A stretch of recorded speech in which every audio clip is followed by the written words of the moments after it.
Deixa eu colocar para gravar, senão eu Peraí, Ana, que esqueço. eu não tô achando. Tá, eu espero um pouquinho.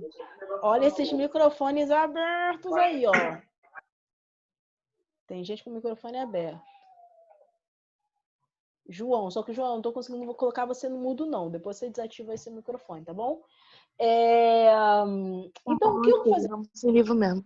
O que eu vou fazer é o que eu tenho feito com todas as turmas, tá bem?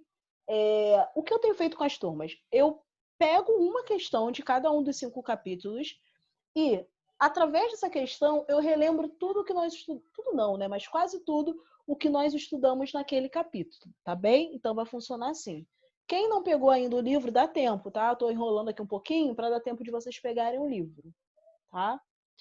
Tem gente que fala, Hannah, nem sei onde eu coloquei. Pelo amor de Deus, hein? Não fale isso pra mim, não. Ui, quase que o meu cai. Vocês que já estão com o livro, abram na página 152, porque nós vamos fazer a questão 2 dessa página, tá bom? Esse nosso primeiro capítulo do livro, que o título é Da Europa para o Mundo, nós estudamos basicamente o início da influência europeia no mundo, né? Quando nós estudamos história e geografia, principalmente, mas eu acredito que isso aconteça para as outras ciências também, a Luísa falou que achei, caso vocês queiram saber. Pior que eu queria, tá, Luísa? Porque eu escutei você falando. Ah, eu não achei, vamos sem livro mesmo. Então eu tava aqui curiosa. Será que ela achou? Que bom que você avisou. Normalmente, principalmente quando você estuda história e geografia, nós temos uma visão sempre europeizada do mundo. Como assim europeizada, né? É uma visão sempre pelo olhar do colonizador. Isso, gente, dentro das universidades, isso pau quebra, tá? Literalmente. As pessoas discutem bravamente a seguinte questão: por que nós sempre estudamos história e geografia pela visão do colonizador? Nós estamos na página 152, Júlia. Pela visão do colonizador. Como assim pela visão do colonizador? Por exemplo, quando nós estudamos África, pelo menos em geografia, nós estudamos África no passado, lembram? No 8º ano, então. Normalmente, os livros de geografia, quando falam sobre África, sempre trazem imagem de pobreza ou imagem de uma área natural, né? Uma área de floresta, de vegetação. Dificilmente um livro se inicia falando sobre África e aí a primeira imagem, ou as imagens, é da África contemporânea, da África atual, a África moderna, que tem prédios, que tem indústrias. Então, nós temos sempre uma visão do colonizador, né? A visão do que é a África a partir da ótica do colonizador. Bom, mas por que eu estou falando disso? Porque nesse primeiro capítulo nós estudamos qual foi a influência europeia no mundo. E aí não tem como nós deixarmos de comentar sobre a questão da colonização. Esse capítulo nós falávamos bastante sobre isso, e vocês veem na história esse assunto também. Mas por que na geografia nós estudamos a colonização europeia? Porque a colonização europeia ela acabou modificando, transformando o espaço dos demais continentes. Por exemplo, quando nós temos a colonização do Brasil, né? A colonização efetiva, a partir de 1530. Quando os europeus colonizaram o Brasil, eles, por exemplo, num primeiro momento, começaram explorando o pau-brasil. Depois empreenderam, instalaram, desenvolveram o ciclo do açúcar. E aí, se a gente for nessa onda aí de atividades econômicas implementadas pelos europeus, nós vamos falar do ciclo do açúcar, vamos falar do ciclo do café, que teve uma certa influência da mão de obra imigrante, nós vamos falar da mineração, principalmente em Minas Gerais. Todas essas atividades econômicas que foram incentivadas pelos colonizadores europeus, elas transformaram os espaços do Brasil, transformaram o Nordeste, transformaram o Sudeste brasileiro. Então, não tem como nós falarmos nos demais continentes sem estudarmos ou entendermos essa ação colonizadora europeia. E é disso que trata esse primeiro capítulo. Oi, Maria. Maria falou, Hannah, oi. Se quiser falar pelo microfone, acho melhor, não? Fala comigo.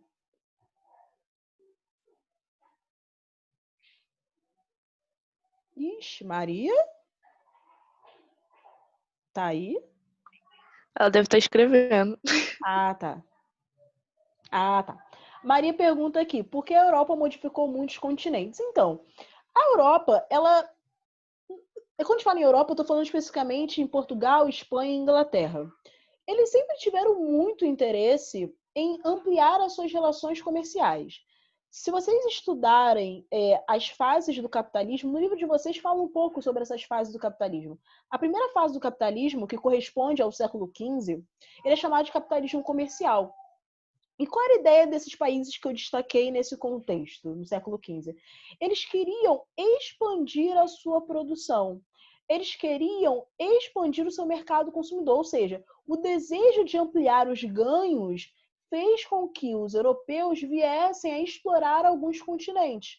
Num primeiro momento, o continente americano, sendo que, na verdade, eles queriam chegar até a Ásia, né? Chegar às Índias. Mas no meio do percurso tinha lá uma América, vamos explorar aqui mesmo. Aí depois foram explorar a África, né? Principalmente no século XIX, intensamente, ali com o processo de feitorias e por aí vai.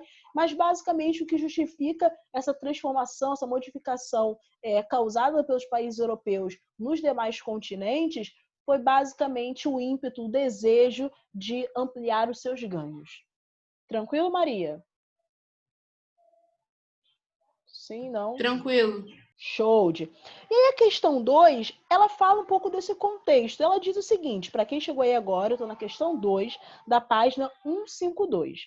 Diz assim, explique como era caracterizada a divisão internacional do trabalho durante o período conhecido como capitalismo comercial. Eu já tinha falado isso com vocês. Basicamente, gente, desde esse processo desse momento de capitalismo comercial que teve início ali no século XV, o mundo sempre se organizou produtivamente. Como assim? Vamos dar um exemplo. Imagina que cada um de nós que estamos aqui nessa aula representamos um país. Ou melhor, cada um de nós representamos um país diferente, tá? Então, eu represento, sei lá, a Alemanha, Álvaro representa a Itália, Bernardo representa Estados Unidos, Cristiane representa França, tá? Então, cada um de nós representamos um país. Imagina se todos os países produzissem a mesma coisa. Sei lá, manga. Vou imaginar que todo mundo aqui produz manga. Como que se vive com todo mundo produzindo manga? Não tem como. Nós temos outras necessidades que não apenas o consumo de manga, né? Por que eu estou dando esse exemplo que talvez pareça não fazer muito sentido? Pela seguinte razão. O mundo ele é dividido produtivamente, ou seja, cada grupo de países são responsáveis por produzir, por fornecer algo. Tudo bem? Só que essa escolha do que o país vai produzir não necessariamente vem do próprio país. Ou seja, não sou eu, a Alemanha, que vou falar, olha, eu quero produzir manga. E ninguém vai falar que eu tenho que produzir outra coisa. Não necessariamente. Na verdade, os países mais pobres, eles acabam não tendo muito essa possibilidade de escolher o que querem produzir. Eles acabam produzindo o que os países mais ricos necessitam. Tudo bem? Isso num contexto atual. Isso numa nova ADIT. Mas, na primeira divisão internacional do trabalho, ou seja, na primeira divisão produtiva do mundo, nós tínhamos uma relação entre colônias e metrópoles, na qual as colônias elas produziam o que a metrópole queria. Tudo bem? E a metrópole, por sua vez, ela criava o chamado Pacto Colonial. O que era a ideia do Pacto Colonial? Brasil, você é minha colônia. Eu, Portugal, você é minha colônia. Você não pode produzir, ou melhor, você não pode produzir e vender o que você produz para outro país que não seja para mim, porque eu sou sua metrópole. Tudo bem? Então, essa ideia do pacto colonial, alguns livros chamam isso de exclusivo colonial. Ou seja, a colônia ela só podia ter relação comercial com a sua metrópole, que foi o que aconteceu com o Brasil. Por muitos e muitos anos, o Brasil só podia ter relações comerciais com a sua metrópole, que era Portugal. Tudo bem? Então, quando ele pergunta aqui nessa questão 2, explique como era caracterizada a divisão internacional do trabalho no período conhecido como capitalismo comercial, você primeiro tem que saber que o capitalismo comercial corresponde à fase desse processo, esse momento de colonização. Tudo bem? Nesse momento de colonização, nós tínhamos, por um lado, as colônias, fornecendo as matérias-primas que as metrópoles precisavam, e as metrópoles, por sua vez, produziam ou exportavam para as colônias os produtos industrializados, produtos manufaturados, tudo bem? Esses produtos manufaturados, obviamente, na colônia, eles não eram consumidos pela população nativa, era consumido pelos colonizadores. Tudo bem, gente? Muito difícil, muito confuso, ou tá suavão? Falem comigo. Ih, meu Deus, esse silêncio que significa o quê? Caio falou, tá suavão. Prachete falou, tranquilo e favorável. Should, Rian falou, conseguiu. Então tá. Então, basicamente, quando ele fala em divisão internacional do trabalho e no contexto de capitalismo comercial, ele está falando da relação entre colônias e metrópoles. Tudo bem? Se você jogar no Google DIT, vai surgir 10.000 tabelas que mostram como que a DIT ela foi evoluindo ao longo dos anos, tá? Desde esse momento de colonização até a nova DIT, que é a Divisão Internacional do Trabalho atual. Tudo bem? É uma dica, inclusive, se vocês quiserem imprimir uma dessas tabelas e colarem no caderno, é bem ótimo, porque vocês vão ouvir falar sobre DIT até o 3º ano, tá? DIT é um assunto que sempre aparece em geografia. Show de... Não vou ditar a resposta não, tá, gente? Tá bom? Eu prefiro explicar e vocês montarem a resposta de vocês do que ficar, então, escreve aí, gente. Ano a ano, né, amores? Tranquilo, né? Show. Então, vamos avançar. Como eu disse, eu vou fazer uma questão de cada capítulo com vocês. Avançando lá para o capítulo 2, na página 155, nós vamos fazer a questão 2, tá bem? Então, página 155, questão 2. 155, questão 2. Já nesse capítulo, nós começamos a estudar como que a atuação, a interferência da Europa no mundo se ampliou. Porque, como eu havia dito inicialmente, a primeira área ocupada e explorada pelos europeus foi a América, né? Mas, em um segundo momento, os europeus passaram a explorar a Ásia e a África. E a África, nesse momento, foi intensamente explorada. Que momento é esse? Século XIX. Nesse momento, nós temos a inauguração de um processo que ficou conhecido como neocolonialismo. Por que neocolonialismo? Porque o período colonial é século XV, mas esse processo que aconteceu na África e na Ásia foi século XIX. Então, nós não poderíamos chamar pelo mesmo nome, colonialismo ou colonização. Então, o nome novo ficou conhecido como neocolonização, ou seja, uma nova colonização, colonização de novas áreas. Tudo bem? Então, no século XIX, Europa, países europeus, colonizaram a África e Ásia. Na África, vocês já sabem as consequências, né? Nós estudávamos ano passado. Até vocês que não foram meus alunos ano passado, tenho certeza que na escola de vocês estudaram a questão da partilha da África. Vocês já ouviram falar em Conferência de Berlim. Tudo isso são consequências da interferência europeia na África nesse contexto de neocolonialismo do século XIX.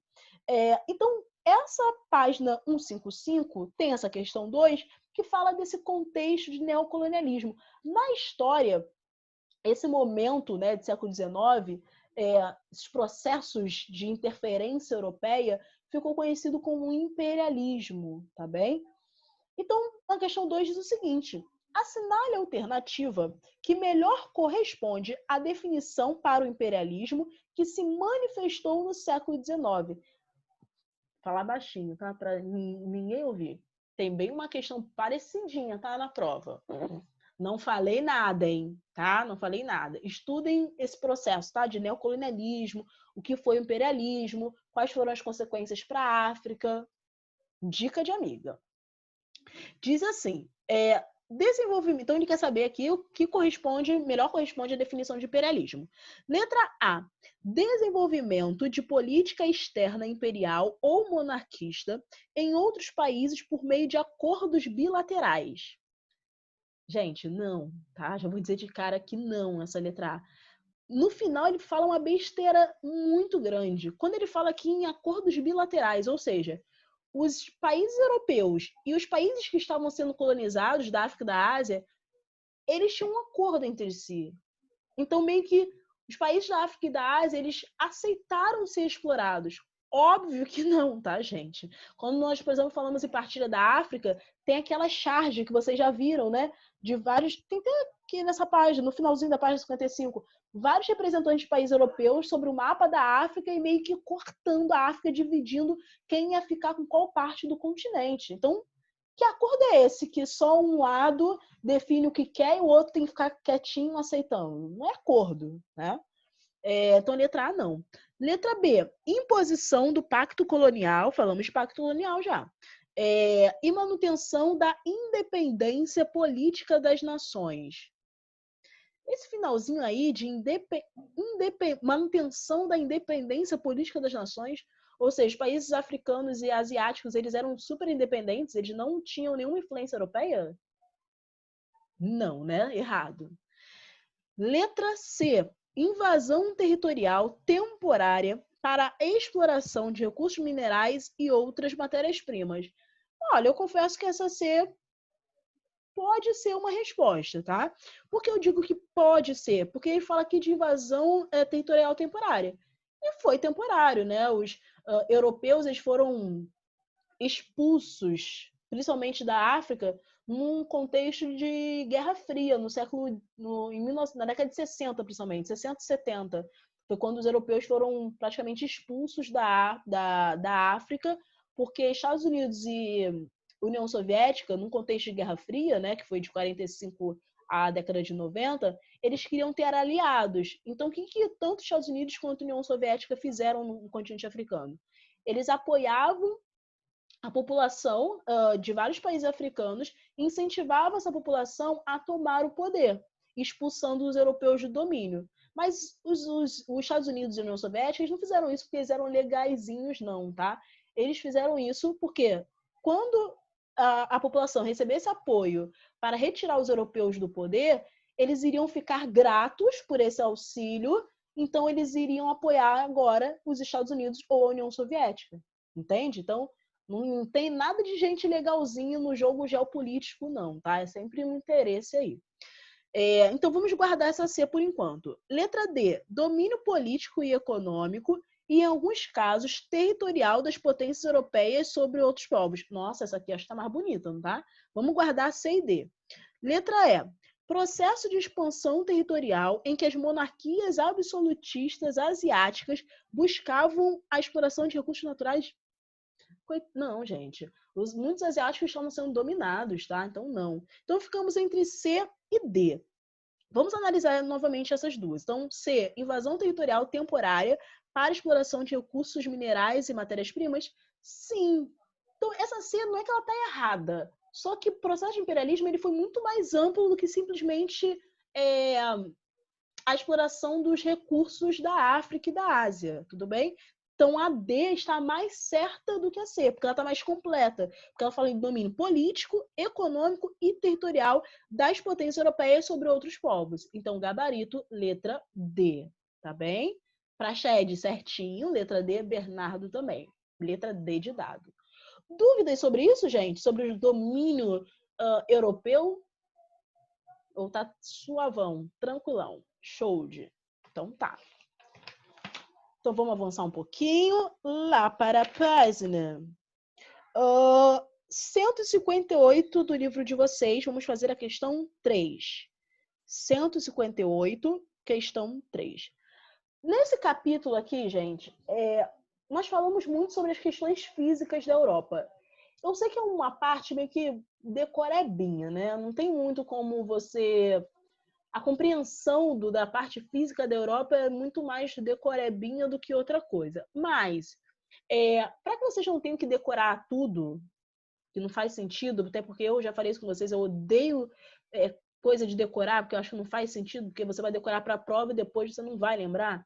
Dê uma atenção especial na questão do relevo da Europa. tá? Só para vocês não terem que estudar tudo da parte física da Europa, deem uma atenção especial sobre o relevo, tá? As áreas de planalto, as áreas de planície, qual é a área mais profunda da Europa, é a área mais elevada. Então, dê uma atenção na questão de relevo da Europa, tá? Nós vamos fazer essa questão 3, não tem muito a ver com o relevo, mas fala sobre o aspecto físico do continente, tudo bem? Então, eu estou na questão 3 da página 158, para quem ainda não se localizou. E diz assim: os 11 fusos horários distribuídos pela Eurásia são reflexo da diversidade cultural e política distribuída em uma área de blá blá blá quilômetros quadrados. Não faz muita diferença saber disso nesse momento, não, tá? A variedade de climas, formações vegetais e formas de relevo identificadas na Eurásia é resultado. Então, ele está falando aqui que as questões naturais da Europa são muito diversas. Então, ele fala aqui de clima, vegetação, formas de relevo. E ele quer saber qual a origem dessa diversidade natural. Então, ele fala aqui na letra A, da antiguidade do processo geológico de sua formação. Na letra B, da diversidade de massas de ar e de placas tectônicas. Na letra C, da amplitude latitudinal do continente. Latitudinal é extensão norte-sul, tá? Letra D, de sua grande extensão territorial. E letra E, da sua diversidade cultural. O que vocês acham? Prachete falou aqui letra D. Alguém marcaria outra coisa?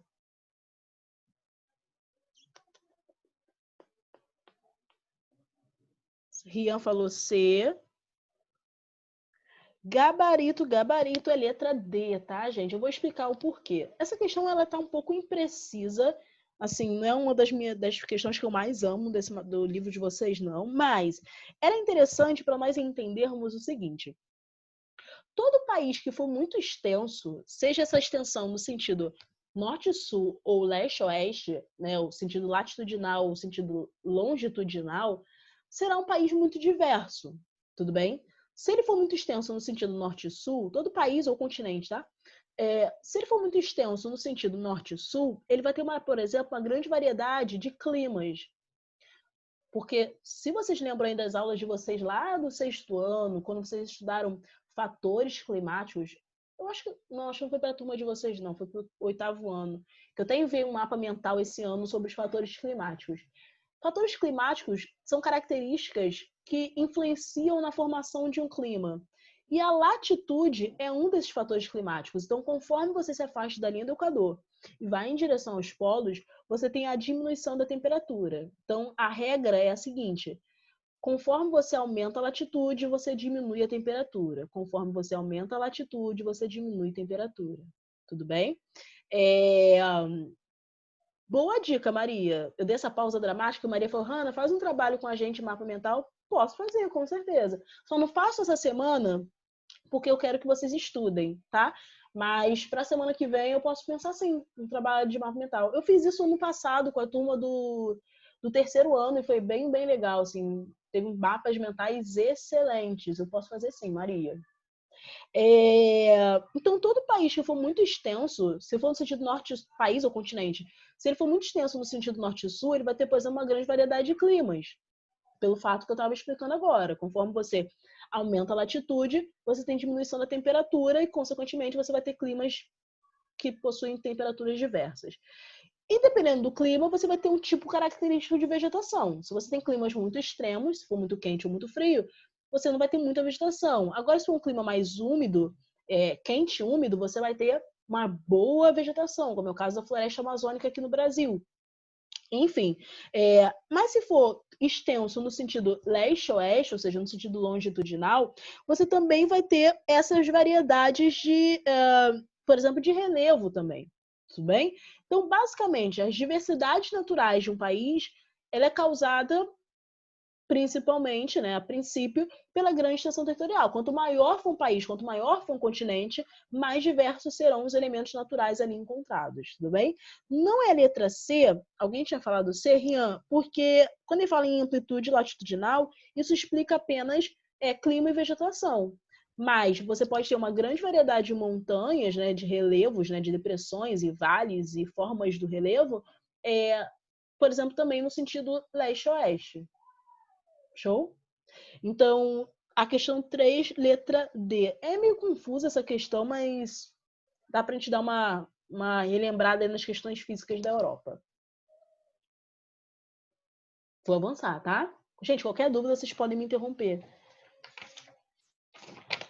Agora, nós vamos avançar lá para a página 161 do livro de vocês. Dá para fazer mais duas questõezinhas além dessa. Então, 161, questão 1. Nesse capítulo 4, nós falávamos um pouco sobre a Europa num contexto geopolítico da Guerra Fria, ou seja, qual foi a postura, quais foram as transformações da Europa num contexto de Guerra Fria, né? Que foi aquele processo geopolítico que o mundo vivenciou, que teve início em 1945 e vigorou até o início da década de 90. Nessa questão 1 fala o seguinte: o continente europeu é formado por países com características muito diferentes, como cultura, língua, aspectos naturais, desenvolvimento econômico e posicionamentos políticos. Apesar dessa diversidade, há uma clássica forma de agrupar esses países em dois blocos, Europa Ocidental e Europa Oriental. Qual é o principal critério para regionalizar a Europa dessa forma? Lembram que nós estudamos isso? O que é Europa Oriental e o que é Europa Ocidental, e depois entendemos o que é Ocidente e o que é Oriente. Basicamente, quando nós falamos em Europa Oriental e Europa Ocidental, nós estamos tratando de uma regionalização da Europa que vem lá de um contexto de Guerra Fria. Porque o que era conhecido como Europa Oriental era basicamente os países da Europa que se associaram ao bloco socialista. Enquanto o que é conhecido como Europa Ocidental foram os países que basicamente se associaram ao bloco capitalista. Então, a Guerra Fria acabou, mas essa regionalização da Europa ela ainda é muito vigente, muito utilizada. Então, ele pergunta qual o critério para regionalizar a Europa dessa forma, né? Então, a resposta vai ser algo próximo ao que eu acabei de dizer. Então, o que ele diz aqui na letra A? A localização geográfica, sendo que a ocidental compreende os países que estão a oeste e a oriental os que estão a leste. Não. Toda errada essa letra A. Primeiro, porque essa divisão da Europa em oriental e ocidental não tem a ver com localização geográfica. Começa por aí. E segundo, ele fala aqui que o Ocidente, a Europa Ocidental está a oeste, enquanto a Europa Oriental está a leste. Calma, né? A Ocidental está a oeste? Sim. A Oriental está a leste? Também. Mas o início acabou com essa opção, tá? Então ele tá não. Oi. A senhora disse que ainda é muito utilizado a Europa Ocidental Sim. e Oriental, hoje em dia. Sim. Só que a senhora também disse que na Europa não existe mais país socialista. Uhum. Aí fica no mesmo... Fica como assim? Eu não entendi essa parte. Ser utilizada até hoje em dia. Boa, Stephanie. Boa, muito boa sua pergunta. Todos prestaram atenção na dúvida da Stephanie. A Stephanie falou, professor, olha só. Você falou que ainda é muito utilizada a regionalização entre Europa Ocidental e Europa Oriental. Mas você também disse que a maior parte dos países da Europa eles não são mais socialistas. As duas afirmativas são corretas e não se contradizem não, Stephanie, pela seguinte razão. Nós ainda utilizamos a divisão entre Europa Oriental e Ocidental como uma herança do que foi a Guerra Fria. Então, o que nós chamamos hoje de Europa Oriental, nós estamos, em outras palavras, nós estamos nos referindo aos países que já foram socialistas na Europa. Entende? Então, quando alguém fala assim, Europa Oriental, automaticamente me faz entender que ele está falando de qual grupo de países? Países europeus que foram socialistas. Ok? Então, Sim, obrigada. Show. Então, letra B diz, o índice de desenvolvimento humano que compreende a renda per capita, a escolaridade e a expectativa de vida. Esse é o critério para dividir a Europa Oriental e Ocidental? Vamos ver. Letra C, o histórico de alinhamento político dos países. Essa C está mais adequada. Letra D, o sistema político democrático associado ao lado ocidental em oposição ao sistema ditatorial do lado oriental. Não. Tá? Letra E, os limites entre placas tectônicas. Impossível. Tá? Gabarito dessa questão 1 é letra C, ao histórico do alinhamento político-econômico dos países. Foi o que eu acabei de explicar para a Stephanie. Então, os países da Europa Oriental, eles não são mais socialistas, mas o histórico deles, né, o passado deles, era um passado alinhado ao bloco socialista. Tudo bem? Então, gabarito dessa questão 1, letra C de casa. Fazano falou que, Hanna, a Sofia pediu para avisar que vai assistir a aula gravada. Obrigada, Fazano, por me avisar. Show, sem problema. Ok, gente, tranquilo, né, essa questão? E aí, deixa eu ver se dá tempo. Ah, dá, temos 5 minutos ainda. Agora eu quero fazer com vocês a questão da... Cadê? A questão 2 da página 164. Eu ia fazer a questão 4, mas ela é mais longa. Então, vamos fazer a questão 2 da página 164. Essa questão fala o seguinte. A nova ordem mundial, estabelecida após a queda do Muro de Berlim e o fim da União Soviética, é configurada... Bom, depois de nós estudarmos o que foi a Guerra Fria, as transformações ocorridas na Europa, nós iniciamos o nosso estudo sobre o processo, basicamente, de globalização, que é o processo que caracteriza a chamada nova desordem mundial. Então, ele quer saber aqui como que nós podemos caracterizar essa nova ordem ou desordem mundial. Letra A, pela reorganização da ordem bipolar, com a Rússia herdando o poder político, militar e econômico da União Soviética, em oposição aos Estados Unidos, e com a ascensão de potências emergentes como a China. Será que é essa a questão, gente?